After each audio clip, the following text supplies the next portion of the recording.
Good morning, children. So, we were discussing the second chapter of the history, that is, New Kings and Kingdoms. In this chapter, many of the points we have discussed till now. We have discussed about the emergence of the dynasties, we have discussed about the administration in the kingdom, as well as we have discussed about the prashastis and land grants, how the prashastis were recorded onto the copper plate. All these things we have discussed in this chapter, as well as we have discussed how the warfare for wealth was taken place in the northern part of the country for Kannauj, as well as we have discussed about the Chola dynasty. A closer look to the Chola dynasty we have understood, and as well as we have understood that how the importance of the temples grew in the Chola dynasty, in the empire of Chola, about the bronze culture, development of the agriculture and irrigation, all these points related to the chapter like the administration of the empire we have discussed. And at last we have discussed about the different types of land like Villanavagai, Brahmadeya, Shalabhoga, Palichandan. All these points we have discussed in the last period. Now we are going to understand the different things that we have left in the illustrations. So let's start from the beginning. So the first illustration that is given on the page number 18 is 400 taxes. Let's try to understand what kind of taxes these were.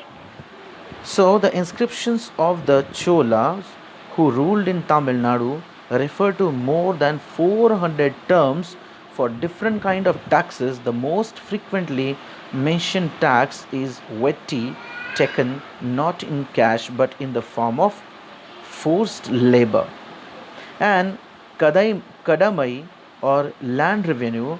There were also taxes on thatching the house, the use of a ladder to climb palm tree, a cess of succession to family property, etc.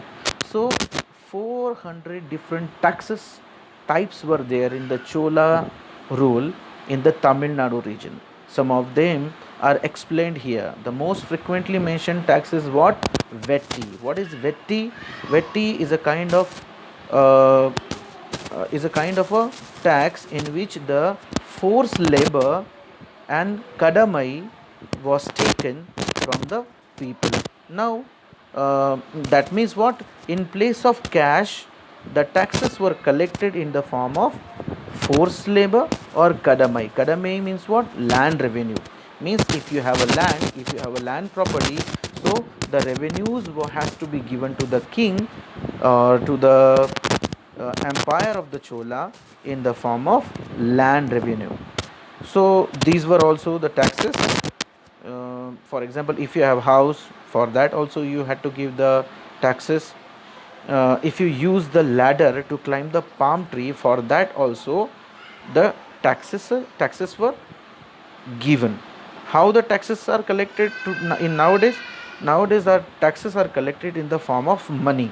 Means if you are giving the tax for house, or you are giving the tax for water, if you are giving the toll tax for the road, everything you give in the form of money. But earlier there were many form of taxes, and therefore it is mentioned here 400 taxes. Almost 400 type of different taxes were there in the Chola rule, at the time of Chola rule. Now the next point that we are going to understand is the achievements of Nagabhatta.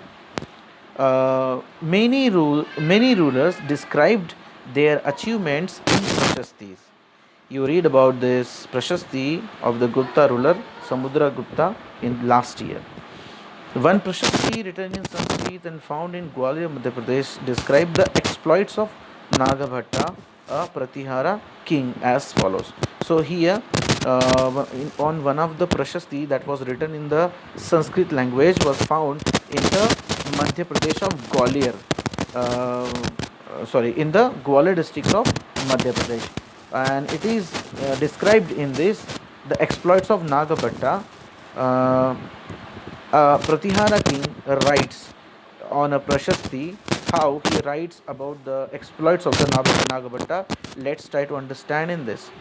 The king of Andhra, Saindhava, Vidarbha, Maharashtra, Kalinga fell before him even as he was prince. He won a victory over Chakravyuddha, the ruler of Kanauj. He defeated the king of Vanga, part of the Bengal. Vanga means what here? Bengal, a part of Bengal. Anartha, Gujarat. Malwa, Kirata, Taruksha, Vatsa, Matsya means it is a kind of a prashasti of the king which was belonging to which dynasty which was belonging to the Pratihara dynasty. So here it is about the Pratihara king. It is explained in this inscription, or sorry, on this copper plate or on the prashasti, that how he was greater than the all other kings which were surrounded to the Pratihara king.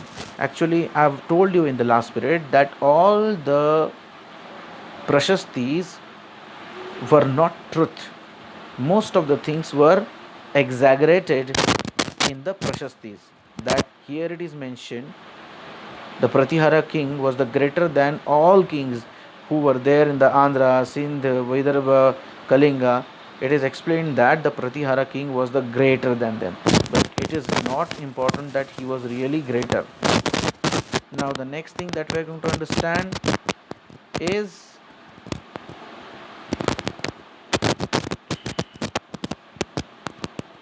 the next thing is that we are going to understand is what was given with the land. So whenever the kings were giving the land to the people, only the lands were not given, many other things were also given with the land. So here it is a part of the Tamil section of a land grant given by Cholas. So what was given to the Cholas? Let's try to understand. We have demarcated the boundaries of the land by making earthen embankments as well as by planting thorny bushes. This is what the land contain: fruit bearing trees, water, land garden, and orchard trees, wells, open spaces, pasture land, a village, ant hills, platforms, canal, ditches, rivers, silt laden land, tanks, granaries, fish ponds, beehives, and deep lakes. He who receives the land can collect taxes from it. He can collect taxes imposed by the judicial officers as fines. The tax on betel leaves, that on woven cloth, as well as on vehicles. He can build large rooms with upper storage made of baked bricks. He can get large and small wells dug. He can plant trees and thorny bushes. If necessary, he can get canals constructed for irrigation.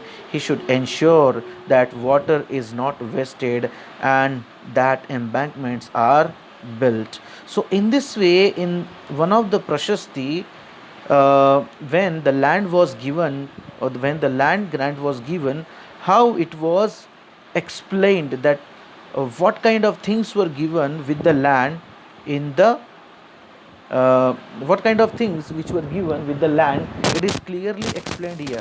So whatever the things are available in the land which was gifted to that particular person, all the things like land, garden, orchard, trees, wells, open spaces, pasture land, a village, ant hills, platform, canals, ditches, rivers, all the things that are available inside the land, that all, as well as the whatever the people or whoever the people are living in that land, the taxes will be that person to whom the land is granted can collect the taxes from the people, those who are living there. And how he can collect taxes? He can collect taxes imposed by judicial officers as fines. So here it is said that the person who is being gifted the land will not collect the taxes as he wants. He will collect the taxes as the judicial officers have imposed whatever kind of fines have imposed by the judicial officers, that much only will be collected in the form of taxes. So in this way, uh, it is also said here that he can build the houses with upper stories, and he can make the houses and the buildings with the baked bricks, as well as he can also get large and small wells dug up, as well as he can plant trees, thorny bushes, and he should also ensure that water is not to be wasted. Here it is also mentioned, not only his authorities are explained here, but as well as what are his duties when the land was gifted to him are clearly mentioned in this paragraph. Now the next thing that we are going to understand is inscriptions and taxes. Inscriptions and taxes. The working of Sabha according to the Uttara Merur inscription. Here one explanation is given about the working of Sabha, how the Sabhas were working that time. I've explained you about the assemblies and all that. In assemblies, various kind of leaders and officials were there. So how the Sabha according to the Uttara Merur was working, it is explained here. So all those who wish to become members of the Sabha should be owners of land from which land revenue is collected. So here it is clearly mentioned that what are the criteria of becoming the member of the assembly. So first criteria is that person should have the land, and he should have the land to collect the taxes, as well as they should have their own houses. They should have the age between 35 to 70 years. They should have knowledge of the Vedas. That means they should have the knowledge of all four Vedas. They should be well versed in administrative matters and honest. That means they should not only be well versed of administrative matters. That means they should have the knowledge of administration, as well as they should be honest. If they are not honest, or if any kind of case is there behind him which proves that he is not honest, so at the same time his membership would be removed out from him. If anyone has been a member of any committee in the last 3 years, he cannot become a member of another committee next time. Anyone who has not submitted his accounts as well as those of his relatives cannot contest the elections. So these are all the criterias, eligibilities, and the restrictions on the members of the Sabha. If in all these criterias and duties the person becomes past or clear, then only that person was becoming the member of the Sabha. So while inscriptions tell us about kings and powerful men, here is an excerpt from Periyam Puranam, a 12th century Tamil work which informs us about the lives of ordinary men and women. On the outskirts of the Adanur was a small hamlet of Pulayas, a name used for a social group considered outcast by Brahmanas and Velalas, studded with small huts under old thatch and inhabited by agrarian laborers engaged in menial occupations. In the threshold of the huts covered with the strips of the leather, little chickens moved about in groups. Dark children who wore bracelets of black iron were pressing about, carrying little puppies in the shade of the Marudu Arjuna trees. A female laborer put her body to sleep on a sheet of leather. There were mango trees from whose branches drums. So, actually, in this paragraph, the scenario of one of the village of the outskirt of the Adanur was a small hamlet. Hamlet means what? A very small village is called as the hamlet, where the few houses are there. So it is a complete scenario of that hamlet is explained, that how is a day in a small hamlet, like chickens are moving here and there are small children, some agrarian laborers are engaged in menial occupations. This kind of things are explained here in the inscription. So from this inscription we can understand that how were the hamlets and small villages at that time. So all these things we have understood. So the chapter is almost over. In the coming period, we will discuss the question and answers of this chapter. Till then, thank you very much.